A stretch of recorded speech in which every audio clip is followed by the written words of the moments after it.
এই যে এখন দেখেন এইগুলো ইয়ে করা আছে, 3টা সেট করা আছে, আপনি আরেকটা দিয়ে আলাদা আলাদা করতেছেন। এই যে এতগুলো আপনার এই যে ভিডিওর জন্য এতগুলো ক্যামেরা, এটার কোনো দরকার ছিল না। যেহেতু অনেক ওলামায়ে কেরাম মজলিসে, তো সব কিছু পরে দলিল দেওয়া হবে।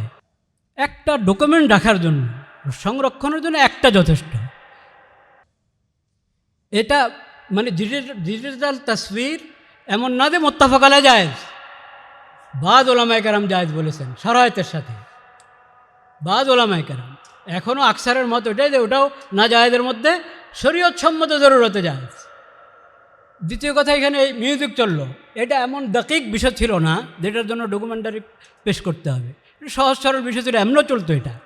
কিন্তু এখানে এমন এসেছে, তসবিরও এসেছে, মিউজিকও হয়েছে। পরে যে দলিল দিবে সব আলেমরা এটা বসা ছিল, এটা জায়েজ, যা যে কোনো অনুষ্ঠান আমরা এটা করব।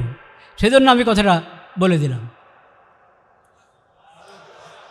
লা ইলাহা ইল্লাল্লাহ, লা ইলাহা ইল্লাল্লাহ, লা ইলাহা ইল্লাল্লাহ। তো বহুত বহুত শুক্রিয়া যারা এহতেমাম করেছেন।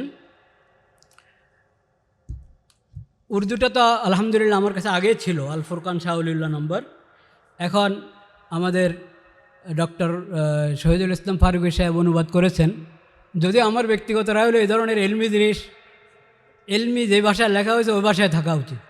ওই উর্দুটাকে যদি নতুন করে ছাপিয়ে ওলামায়ে কেরামের হাতে হাতে পৌঁছানো হতো, এবং ওনারা এগুলো নিয়ে নিজেরা মজলিস করে মুযাকারা করতেন এবং নিজেরা রাস্তা গ্রহণ করতেন, ওটা হয়তো ভালো হতো। এই মতের সাথে অনেকে একমত হবেন না, এটা একটা যৌকি বিষয়, ভিন্ন মত হতে পারে। কিন্তু অনুবাদ হয়েছে বহরহাল। অনুবাদ হওয়ার পরও আমি বলবো, যেহেতু এটা আগাগোড়া একটা এলমি বিষয়, কঠিন ফিক্রি বিষয়, সেজন্য ওই বাংলা যারা পড়বেন তারা ওলামায়ে কেরামের কাছে এটা সবক হাসিল করা ভালো হবে। সরাসরি নিজেরা পড়েই একটা করণীয় নির্ধারণ করে নেওয়া এটা উচিত হবে না। যেমন একটা আমি